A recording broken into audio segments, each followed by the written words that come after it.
Hello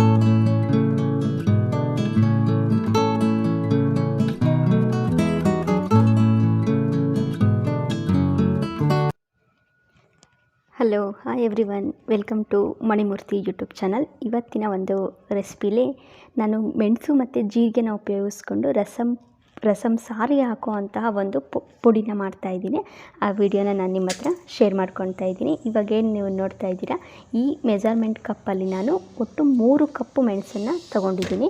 ಅಂದರೆ ಒಂದು ನೀರು ಕುಡಿಯೋ ಲೋಟದಲ್ಲಿ 1 ಲೋಟ ಅಂದ್ಕೊಳ್ಳಿ. ನಾನು ಈ ಮೆಜರ್ಮೆಂಟ್ ಕಪ್ಪಲ್ಲಿ ತೊಗೊಂಡಿರೋದ್ರಿಂದ ನಾನು 3 ಕಪ್ಪು ಕಾಳು ಮೆಣಸನ್ನು ತೊಗೊಂಡಿದ್ದೀನಿ.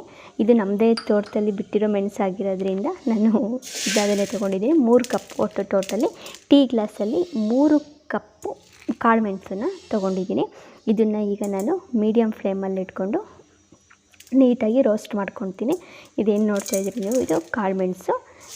ಟೀ ಗ್ಲಾಸಲ್ಲಿ 3 ಕಪ್ ನಾನು ಇದನ್ನು ತೊಗೊಂಡಿದ್ದೀನಿ. ಇದನ್ನು ಪೌಡ್ರ್ ಮಾಡಿ ಇಟ್ಕೊಂಡ್ರೆ ಸುಮಾರು ದಿನಗಳ ಕಾಲ ಸಾಂಬಾರಿಗೆ ಹಾಕ್ಬೋದು. ಇದು ಜೀರಿಗೆ, ನೆಕ್ಸ್ಟ್ ತೊಗೊಳೋವಂಥದ್ದು ಜೀರಿಗೆ. ಅದೇ ಕಪ್ ಮೆಜರ್ಮೆಂಟಲ್ಲಿ ನಾನು 3.5 ಕಪ್ ಜೀರಿಗೆನ ತೊಗೊಂಡಿದ್ದೀನಿ. ನೀವು ಎಷ್ಟು ಮೆಣಸನ್ನು ತೊಗೊಳ್ತೀರೋ ಅದಕ್ಕಿಂತ ಸ್ವಲ್ಪ ಕ್ವಾಂಟಿಟಿ ಜಾಸ್ತಿಲಿ ಜೀರಿಗೆ ತೊಗೊಂಡ್ರೆ ಟೇಸ್ಟ್ ಚೆನ್ನಾಗಿರುತ್ತೆ ಅಂತಕ್ಕಂಥದ್ದು ಅಷ್ಟೇ. ನನ್ನ ಹತ್ರ ಜೀರಿಗೆ ಪೌಡ್ರು ಇದೆ, ಬಟ್ ಇನ್ನೊಂದು ಸ್ವಲ್ಪ ಮಾಡ್ಕೊತಾ ಇದ್ದೀನಿ. ಇವಾಗ ಮೆಣಸನ್ನು ಮೀಡಿಯಮ್ ಫ್ಲೇಮಲ್ಲಿ ಇಟ್ಕೊಂಡು ನೀಟಾಗಿ ರೋಸ್ಟ್ ಮಾಡ್ಕೊಳ್ಳೋಣ. ಅದು ರೋಸ್ಟ್ ಆದ ನಂತರ ಮಿಕ್ಸಿಗೆ ಹಾಕ್ಕೊಳ್ಳೋಣ. ತಣ್ಣಗಾದ್ಮೇಲೆ ಅದು ನೀಟಾಗಿ ಎಲ್ಲ ಮೆಣಸುಗಳು ಕೂಡ ರೋಸ್ಟ್ ಆಗಬೇಕು. ಅಂದರೆ ಸ್ವಲ್ಪ ದುಂಡುಗಾಗಬೇಕು ಮೆಣಸು, ಅಲ್ಲಿವರೆಗೂ ಕೂಡ ರೋಸ್ಟ್ ಹುರ್ಕೋಬೇಕು ಮೆಣಸನ್ನು.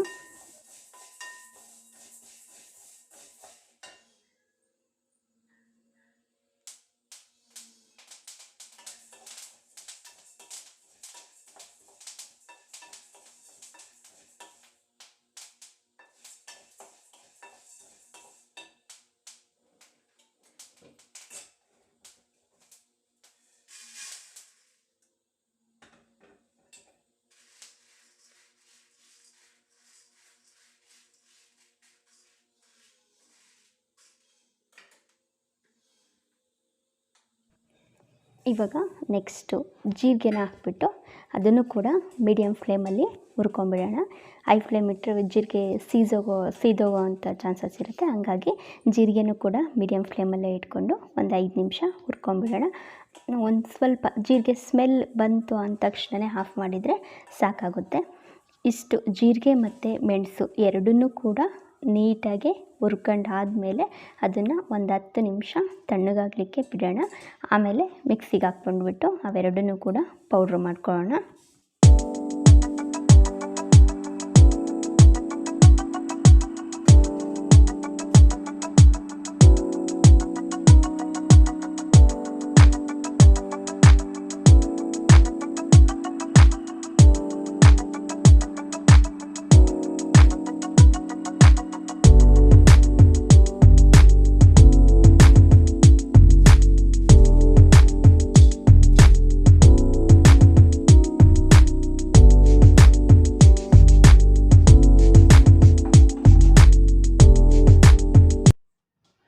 ಇವಾಗ ಜೀರಿಗೆ ಮತ್ತು ಮೆಣಸು ಎರಡನ್ನೂ ಕೂಡ ಹುರ್ಕೊಂಡಾಯಿತು.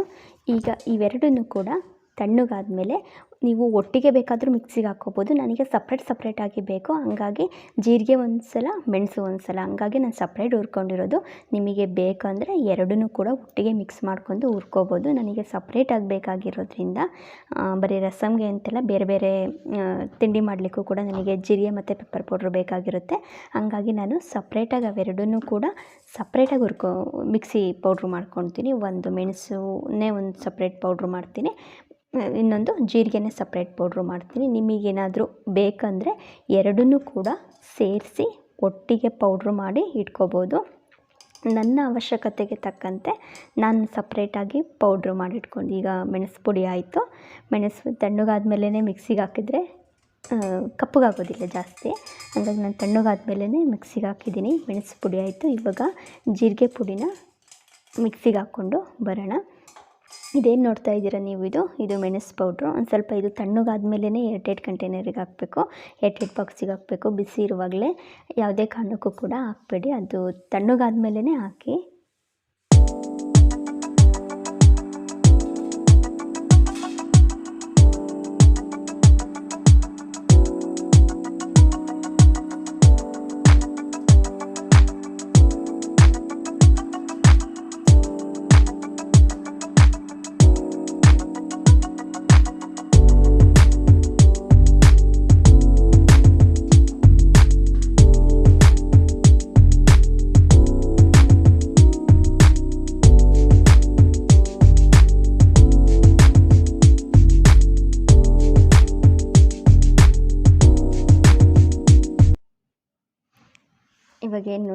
ಅದು ಜೀರಿಗೆ ಮತ್ತು ಪೆಪ್ಪರ್ ಪೌಡ್ರು ಈಗ ತಣ್ಣಗಾಗಿದೆ.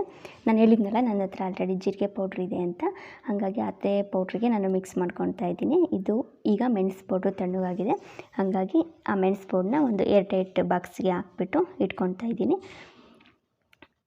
ಈ ರೀತಿ ಹಾಕಿ ಏರ್ಟೈಟ್ ಬಾಕ್ಸಲ್ಲಿ ಇಟ್ಕೊಳೋದ್ರಿಂದ ತುಂಬ ದಿನ ಬಾಳಿಕೆ ಬರುತ್ತೆ ಅಂತ, ಒಂದು ತಣ್ಣಗಾದ್ಮೇಲೆ ಹಾಕೋದ್ರಿಂದ ತುಂಬ ದಿನ ಬಾಳಿಕೆ ಬರುತ್ತೆ ಅನ್ನೋ ಒಂದು ರೀಸನ್ನು.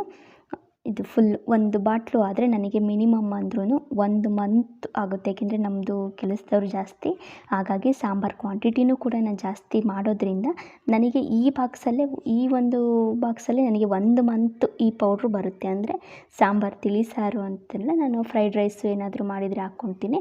ಹಾಗಾಗಿ ಮಿನಿಮಮ್ ಅಂದ್ರೂ 1 ಮಂತ್ ನನಗೆ ಬರುತ್ತೆ. ಒಂದು ಸಲಕ್ಕೆ ನಾನು ಮಾಡ್ಕೊಂಬಿಡ್ತೀನಿ. ಹಂಗಾಗಿ ಖಾಲಿ ಆಗಿತ್ತು, ಹಾಗಾಗಿ ನಿಮ್ಮ ಹತ್ರನೂ ಕೂಡ ಈ ವಿಡಿಯೋ ಶೇರ್ ಮಾಡ್ಕೊಳ್ಳೋಣ ಅಂತೇಳ್ಬಿಟ್ಟಂತ ಮಾಡ್ತಾಯಿದ್ದೀನಿ.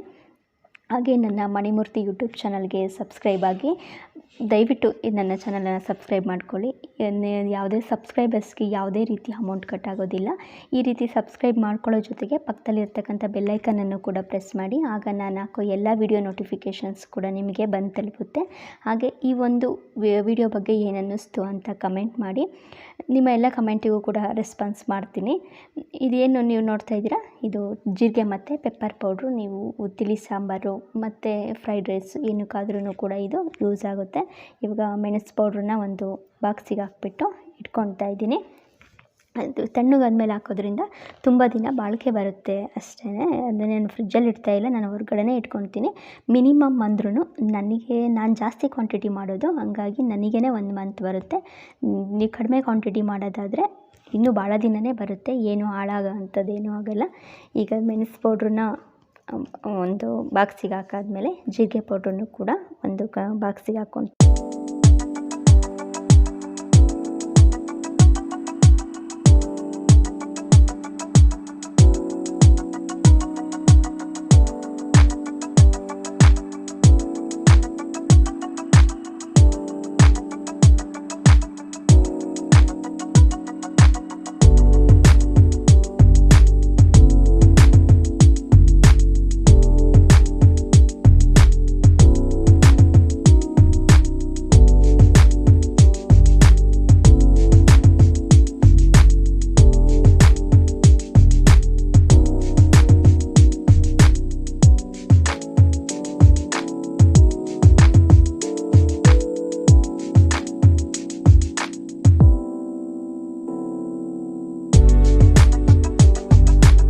ಈಗ ನೀವೇನು ನೋಡ್ತಿದ್ದೀರಾ, ಇದು ಜೀರಿಗೆ ಮತ್ತು ಪೆಪ್ಪರ್ ಪೌಡ್ರ್ ಬಾಕ್ಸ್ಗಳು.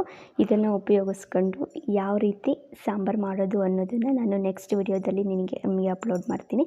ಅಲ್ಲಿವರೆಗೂ ನಮ್ಮ ಚಾನಲನ್ನು ಹೀಗೆ ವಾಚ್ ಮಾಡ್ತಾಯಿರಿ. Thank you so much.